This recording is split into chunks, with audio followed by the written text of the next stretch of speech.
This is what we are to expect for the day on gold. Today's video is brought to you by Invest Social.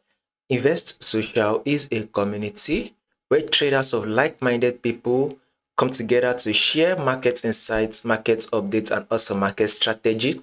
It is also a community for analysts and developers. You can be part of this community by visiting investsocial.com. Starting with our trend for the day, this is our gold, and we need to know what the trend is. This was the previous trend right here. This was the previous trend. Gold was literally trending to the downside. Right now, with this series of movements that market is giving us right here, it is now giving us a kind of like a change in trend. Basically, market is now changing its movement. So we can now say that this is now an uptrend move, which is our current trend.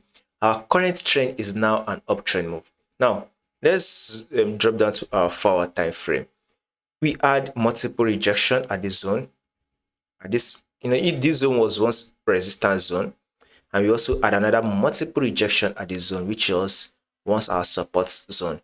Market was able to smash up, right? Smash it up massively before we had a corrective movement that came to tap our 10-period simple moving average. So this corrective movement that market did give us to tap our 10-period simple moving average, we have to expect market to eventually push up one more time till it is able to clear this high right here.